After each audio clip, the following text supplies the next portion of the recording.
Encore, l'Afrique actuellement est actuellement traversée par plusieurs courants contradictoires des leaders. Vous entendez certains pays qui se disent contacts de nationalistes, souverainistes, proches de Moscou et de Pékin.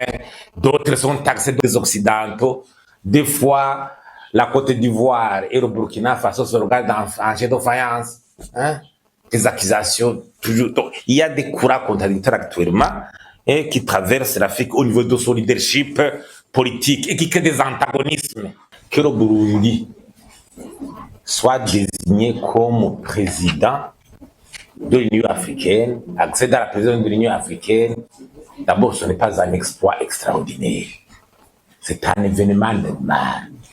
Il ne faut pas en faire un exploit extraordinaire.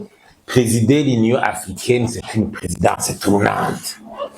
Comme ça se fait à l'East African Community, comme on connaît ça. L'Afrique a été subdivisée en 5 régions. Le nord, le sud, l'ouest, l'est et le centre.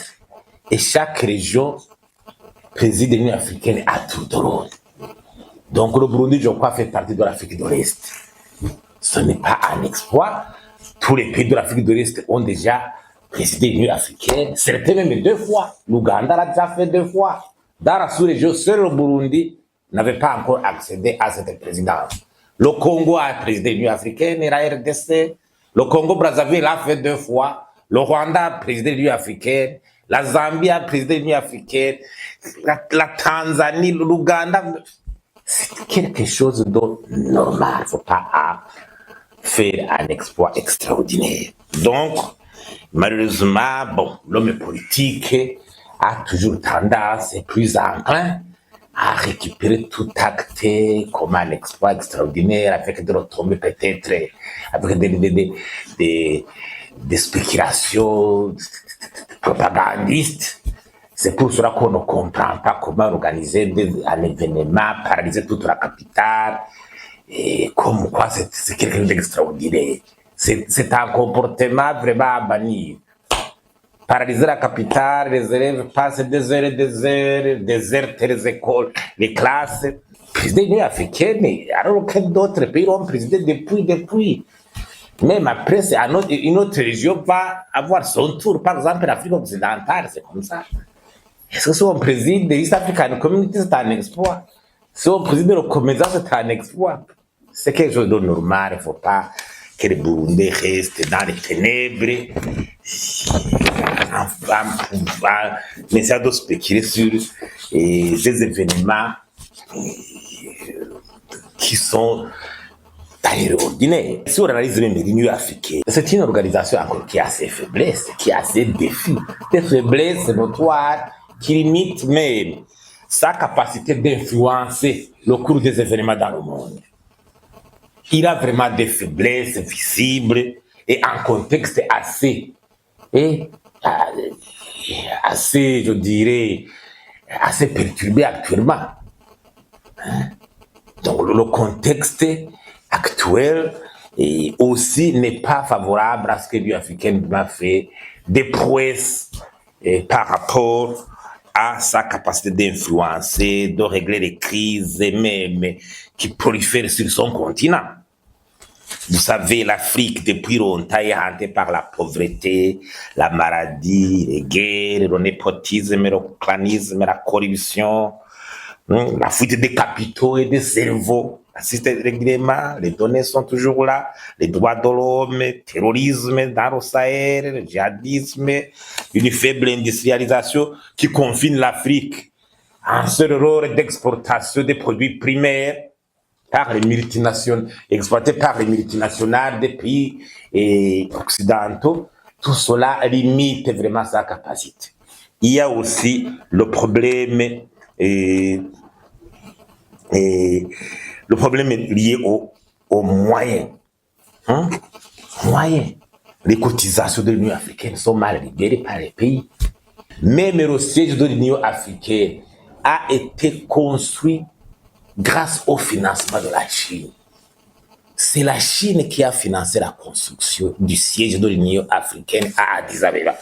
50 pays réunis qui cherchent un financement extérieur pour construire le siège de leur organisation. Ça renforcerait l'extraversion. La capitalisation, par exemple, de la Banque africaine de développement. Oui, l'Afrique a une banque africaine de développement.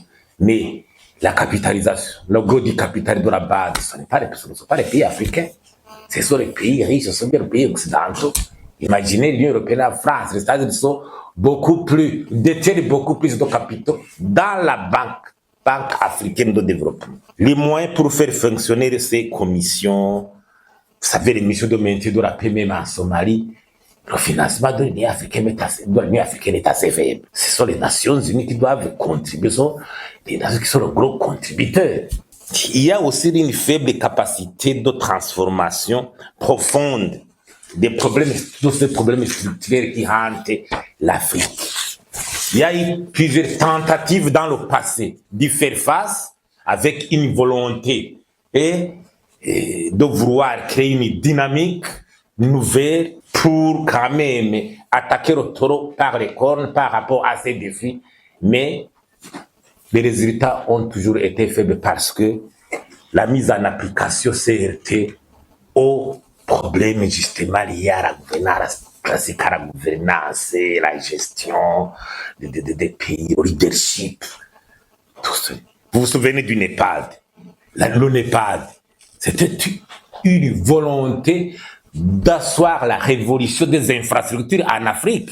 Nous avons un agenda 2063 depuis 2013. Rarement que c'est évalué au sein de l'Union africaine par les chefs d'État qui participent dans ces réunions. C'est une vision de l'Afrique en 2063. Même à l'intérieur, les nations ne s'en approprient pas.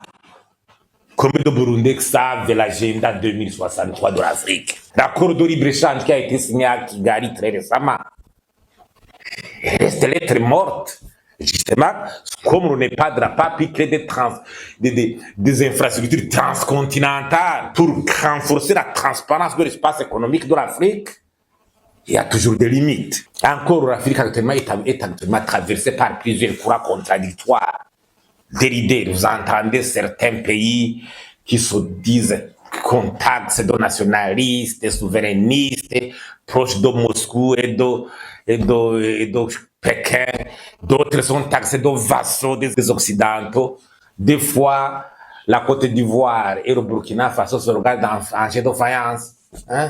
Des accusations toujours. Donc, il y a des courants contradictoires actuellement qui traversent l'Afrique au niveau de son leadership politique et qui créent des antagonismes. Encore plus, il y a des mécanismes qui sont paralysés, qui devraient justement booster l'Afrique au niveau de la gouvernance.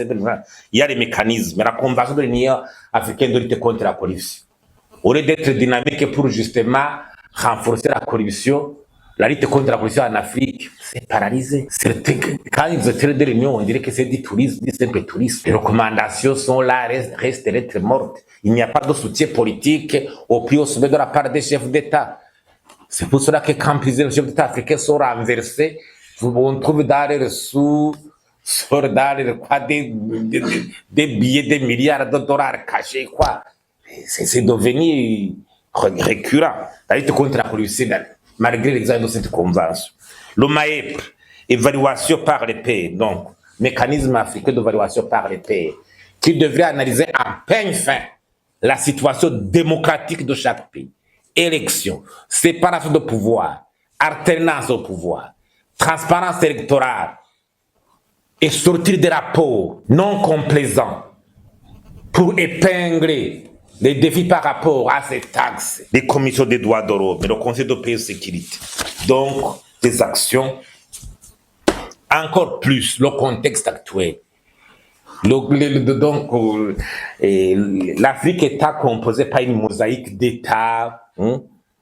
Sa bigarure culturelle fait qu'on a décidé de renforcer les relations des États africains dans les mécanismes d'intégration régionale, donc au niveau des sous-régions. C'est pour cela que les organisations régionales ont volé la vedette de l'Afrique, de l'Union africaine, par rapport même à la résolution des crises. Le président de la CEDEAO se positionne en Afrique occidentale. SADC, et puis dynamique en Afrique australe. Il étudie les questions spécifiques à l'Afrique australe. Il y a l'East African Community qui est censé gérer les questions de l'East African Community. Le CEMAC en Afrique centrale. L'Union maghrébine, les pays maghrébins. C'est pour cela qu'il y a beaucoup de crises sans solution. Aussi, il y a l'action des grandes puissances. Vous voyez que les grandes puissances interfèrent même actuellement dans les crises des États africains.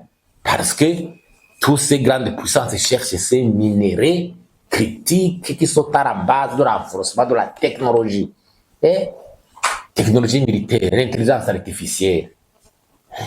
La Chine, les États-Unis, l'Inde, le Japon, tous ces pays organisent les États-Unis, organisent annuellement des pays, Chine, Afrique, Chine, États-Unis, ils n'iront rien. L'Afrique, tôt ou tard, risque de se transformer en un cadavre sur lequel s'acharnent les charognards des grandes puissances. Parce qu'on veut vider ces minéraux. Toute part que ces minéraux, la population africaine n'est pas en train de profiter de ces minéraux. C'est pour cela que même l'Afrique est en train de se vider de sa jeunesse. Ici au Burundi, on exploite les minéraux, les résultats. Au Congo, voyez, partout c'est comme ça. Les jeunes quittent, prennent le risque de traverser les mers et les océans pour aller en Europe. Le Burundi se vide régulièrement. Le Conseil de la paix de Trump, qui vient bousculer le contexte. C'est comme s'imposer comme un nouvel acteur, incarné par un pays si puissant que tout le monde finira essayer à tourner autour de ce nouveau cadre de résolution des crises au niveau international. Tenant compte de la situation même actuelle économique du Burundi, présider l'Union africaine, le Burundi ne va pas faire des choses extraordinaires. Les défis sont tellement énormes.